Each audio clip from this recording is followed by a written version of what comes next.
सर्व शेळीपालक व शेतकरी मित्रांनो, आपण सर्वांचं SP goat farm Solapur YouTube चॅनलवर सहर्ष स्वागत आहे। आज आपण आपल्या यूट्यूब चॅनलवर एक महत्त्वाचा विषय घेऊन आलेलो आहोत।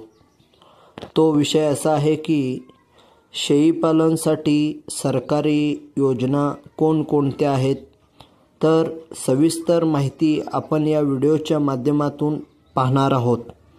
त्याआधी आपण जर आपल्या हक्काच्या SP goat farm Solapur YouTube चॅनलला सबस्क्राईब केला नसाल तर आत्ता सबस्क्राईब करा, जेणेकरून शेळीपालनविषयी नवीन अपडेट आपणास लवकरात लवकर मिळतील।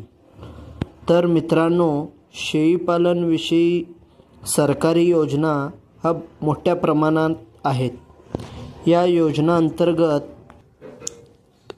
कर्ज, अनुदान, प्रशिक्षण तसेच वित्तपुरवठा अशा अनेक सोयीसुविधा शेळीपालकास शेळीपालन योजनेतून मिळतात।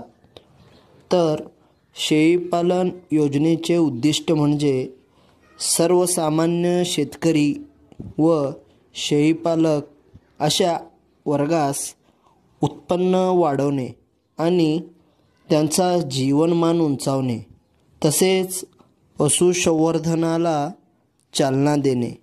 यामध्ये महत्त्वाचे म्हणजे शेळीपालन योजनेसाठी अर्ज करण्यासाठी आवश्यक असलेले प्रमाणपत्र व तसेच या शेळीपालन योजनेसाठी जे शेतकरी पात्रता आहेत त्यासाठी लागणारे कागदपत्र हे आपण पुढील प्रमाणे पाहत आहोत। पहिला मुद्दा असा आहे की अर्जदार हा महाराष्ट्राचा रहिवासी असणे आवश्यक आहे।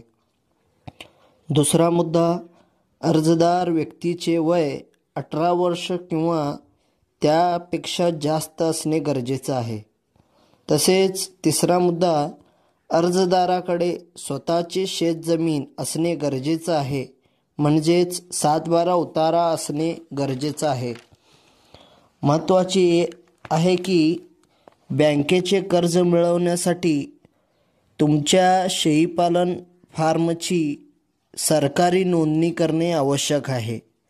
तसेच शेळीपालनातून अनुदान हे अनुसूचित जाती व जमाती यांच्यासाठी शेळीपालन योजनेअंतर्गत 75% अनुदान देण्यात आलेलं आहे।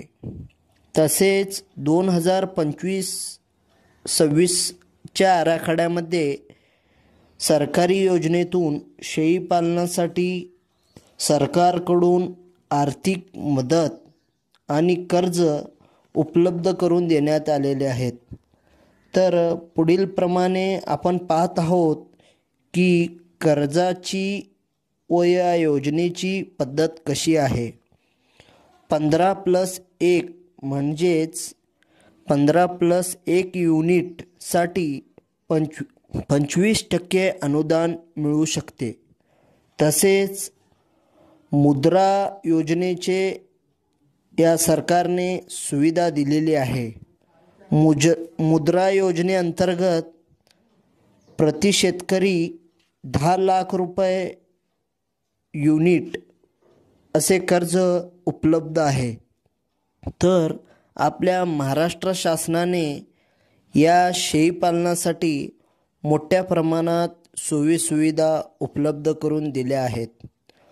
तर जे कोणी शेतकरी या योजनेचा लाभ घेऊ शकता किंवा इच्छुक आहात घेण्यासाठी, त्यांनी महाराष्ट्र शासनाच्या वेबसाईटवर ऑनलाईन फॉर्म भरू शकता।